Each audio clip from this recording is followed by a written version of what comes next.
Hello folks, and welcome to Jack Reviews Musicals. My name is Jack, and I'm a musical theater superfan based in St. Louis, Missouri. This is my YouTube channel where I share my thoughts on all of the musical productions that I see in the area. In this video, I will be sharing my thoughts on the Black Rep's now closed production of the musical Raisin, which played at Washington University's Edison Theater from September 3rd through the 21st of 2025. This is the stage musical adaptation of Lorraine Hansberry's 1959 non-musical play, A Raisin in the Sun, a play that I never actually got into. In all my years studying theater in school, I never read it. I haven't read it in any of my literature classes either. I never saw it, and I never actively sought it out. Not for any particular reason, I just never got around to it. That is until the Black Rep announced they were going to be doing this production. Ever since it premiered, A Raisin in the Sun has become a groundbreaking voice of a generation of Black Americans. It has been revived and produced many times around America, including Broadway. There was a 1961 film adaptation starring Sidney Poitier, which is excellent, by the way. I would also recommend the 1989 Playhouse production starring Danny Glover. There's also the 2008 TV version, but we don't talk about that one for obvious reasons. Raisin the musical was created by Lorraine Hansberry's widower, Robert Nemiroff, who was also her creative partner. Nemiroff collaborated with Charlotte Salzberg on the book, and the songs were created by Judd Walden and Robert Brinton. The show premiered in 1973 to critical acclaim. It was nominated for 9 Tony Awards and it won 2, including Best Musical. However, the show ended up being underrated by audiences, and to this day it is very rarely produced in favor of the original play. In fact, Raisin is so rarely done, the Black Rep's production actually had the distinction of being spotlit by the New York Times. After seeing the Black Rep's production, I can definitely see why Raisin is not done often. But I'll tell you right now, it is not because the show is bad. Raisin is a fairly straightforward adaptation of the play, with some changes to streamline the plot. The story takes place in 1951 in Chicago's South Side. The central characters are the Youngers, a Black family who are all living together in a tiny, rundown apartment. There's the matriarch, Lena, her children, Walter Lee and Benitha, and Walter Lee's family, his wife Ruth, and their 10-year-old son Travis. Walter Lee works as a chauffeur, Lena and Ruth work as maids, and Benitha and Travis are still in school, with Benitha studying to be an obstetrician. The events of the play begin after Lena's husband, Walter Sr., just recently passed away, and the family is currently waiting for a life insurance payout of $10,000, which in 1951 was a lot of money. So much money that Lena wants to use this to invest in a new life. She immediately puts a down payment on a house in the white affluent neighborhood of Clybourne Park, giving the Youngers the security and safety that they need for Benitha and Travis. However,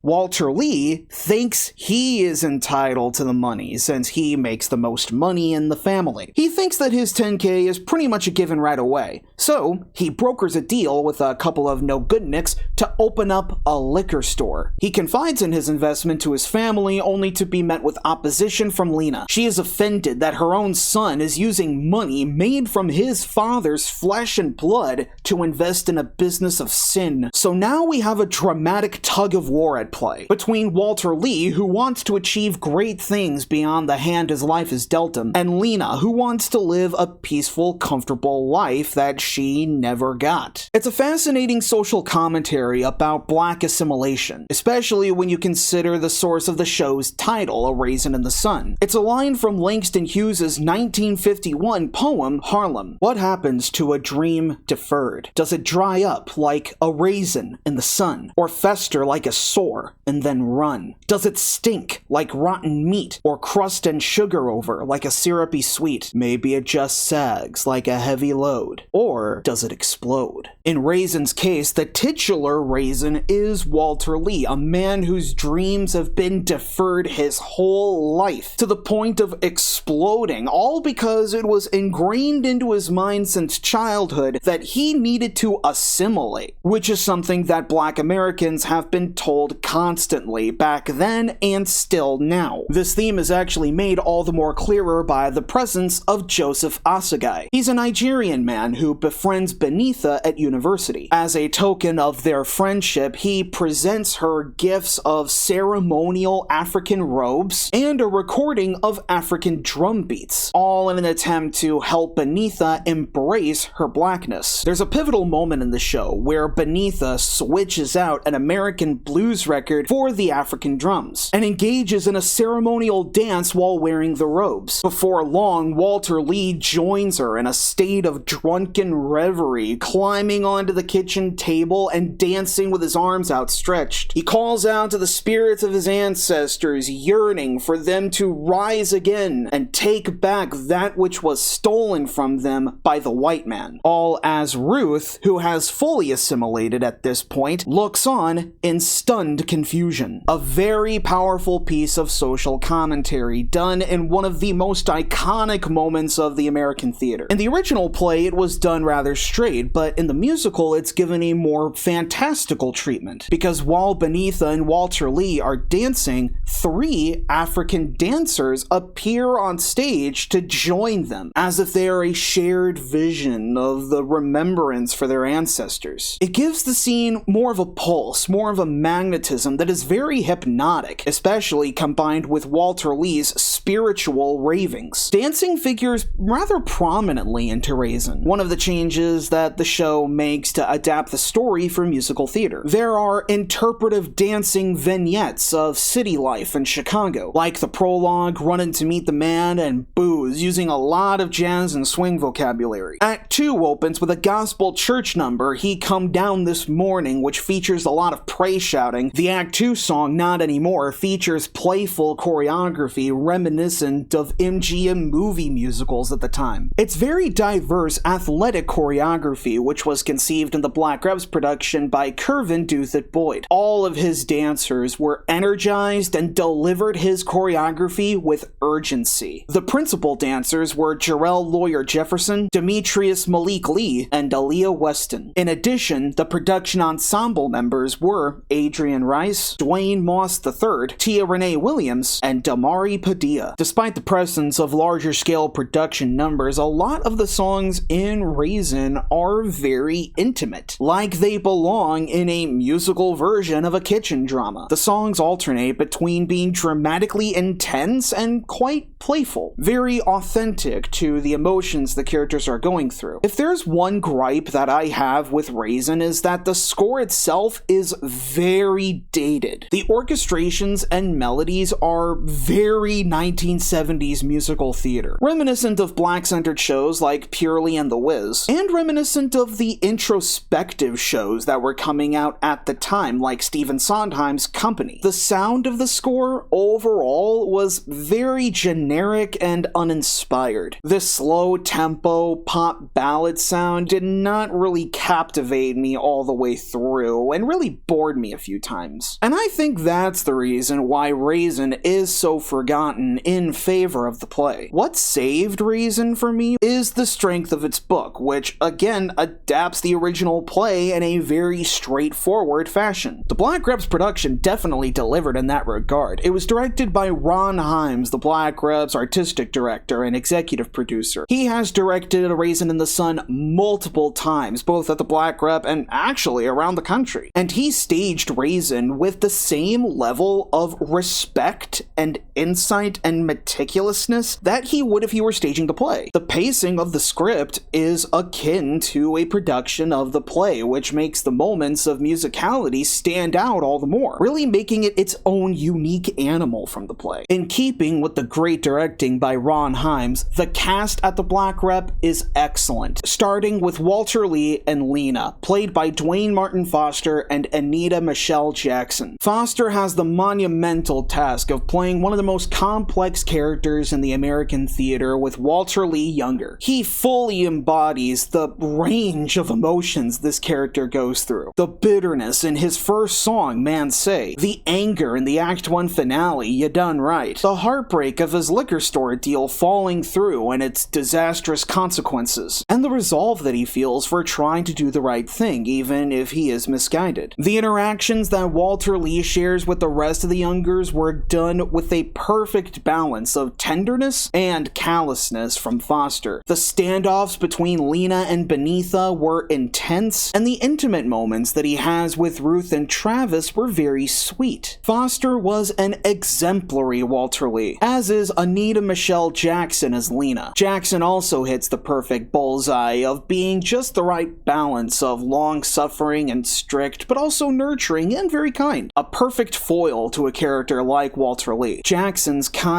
warm spirit was on full display during her first song, A Whole Lot of Sunlight, where she sings to a houseplant about how both it and the family are trying to survive with so little. But Jackson also shows rather expertly how flawed Lena is. In the same scene, Beneatha comes forward to tell Lena that she is an atheist, and Lena does not respond to this in the best way. But Jackson delivers Lena's words to Beneatha with resonance and heart. Even though her words are quite serious and harsh, you believe that an older black American woman in 1951, with the experiences that Lena has had, she would behave in this way towards an atheist. Lena also gets the show's 11 o'clock number, Measure the Valleys. It's a powerful song where Lena finally gets through to Walter, forcing him to stand up for what he believes in and save his family. Anita Michelle Jackson and Dwayne Martin Foster carried the Black Reps production. Their back and forth of really debating what they think is best for them was really captivating stuff. Moving on to the rest of the cast, Ruth is played by Adriana Jones in a very no-nonsense performance that also has an amiable quality that does not let her tough exterior define her personality. You could immediately see that in the iconic first scene where Ruth is making breakfast for the family. Jones's chemistry with Foster as Walter Lee and Jerron Bentley as Travis was really convincing. Bentley was also a terrific find. At 11 years old, Jerron Bentley gives a very authentic performance of Travis, conveying both the moodiness and the cockiness of a lower-class kid wanting for something more. Bentley really does make you believe Travis is Walter Lee's kid. He gave a very impressive solo performance of the Act 2 song Sidewalk Tree that bounds with youthful energy and optimism. He even does full cartwheels on stage and then goes back to singing like a true professional. As the rebellious Beneatha, Andrea Mooten is a standout, fully embodying Beneatha's cynical attitude that shields genuine pain underneath. Her cynicism is plain to see in the song Not Anymore, a satirical trio by her, Ruth, and Walter Lee, mockingly singing of the bigotry that they have had to endure, in a style reminiscent of those song and dance numbers from those MGM movie musicals, with the already mentioned playful choreography to boot. Mooten's portrayal of Beneatha embracing her blackness was great to watch as well, thanks to her convincing chemistry with Robert McNichols in a very charming, earnest performance as Joseph Asagai. Even though McNichols nails Asagai's Nigerian accent, his voice in Alaio was a bit underpowered, probably because the sound design by Kareem Dean struggled a bit to balance McNichols' very deep, resonant baritone with the robust band excellently conducted by musical director Jermaine Manor. The sound balancing was an issue throughout the production, and it was particularly noticeable with Alaio. The vocals that really stole the show for me were Durance Blaylock in a hilarious performance as the Youngers' nosy, jealous, jealous, loudmouthed next-door neighbor, Mrs. Wilhelmina Othello Johnson. What a name. How can you not be entitled with a name like that? The way Blaylock portrays Mrs. Johnson's reactions to the younger's antics and the way that she puts them down had me alternating between really annoyed and laughing my ass off. Her soprano during the Act 2 opener, "He Come Down This Morning," was incredible. Durance Blaylock's presence on stage was formidable, thanks to the sheer forcefulness of her voice and acting performance. Something that I can also say for Will Bonfiglio, who has a small role as Carl Lindner. He's the head of Clybourne Park's Homeowners Association, who tries to convince the youngers not to move in because of their race. Will Bonfiglio makes Carl Lindner the HOA head you love to hate. Nervous politeness that crumbles down to just completely self-righteous exasperation. Carl Lindner is the kind of character that gives you the catharsis of seeing a racist being confronted with their own biases and just floundering around because of it and making them look stupid. And Bonfiglio definitely delivered in that regard. He really made the most of how foolish this character is with so little time. The visuals of the production expanded our view of the younger's apartment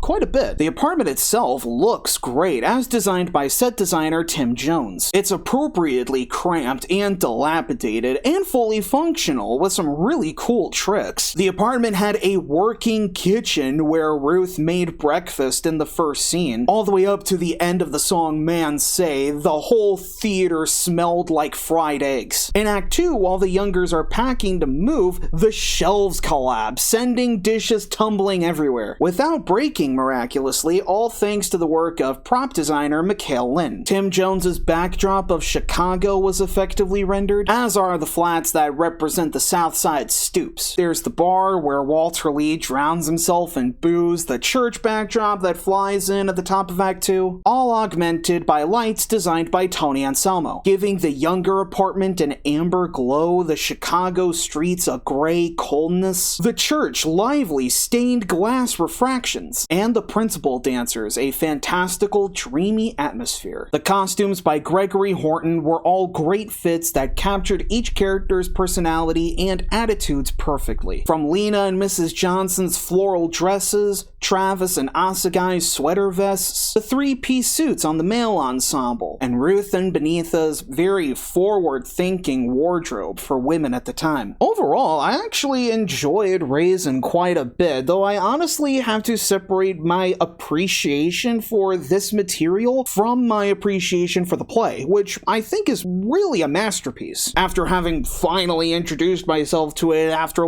10 years? I have to admire Raisin's creators for musicalizing the situation and issues that the story tackles to capture the imagination of a new generation of theatergoers. But given how few productions of this there are, you really can't top the original, no matter how hard you try. But in terms of their theatrical effectiveness and dramatic satisfaction, I think the play and the musical both hold up in equal measure. And I think the Black Rep knew this too. Their mounting gave the material still relevant themes of racial discrimination, the gravity and seriousness of the original, thanks to a great cast and a visionary director who clearly have a lot of respect for this hidden piece of history. So cheers to the Black Rep for giving this Raisin another chance in the sun. Did you see the Black Rep's production of Raisin? If so, what did you think about it? Whatever it is, whatever you think, comment below and let me know. If you enjoyed this review, be sure to leave a like and subscribe to the channel so that you don't miss any more St. Louis musical theater reviews coming very soon. Thank you so much for watching, and until next time,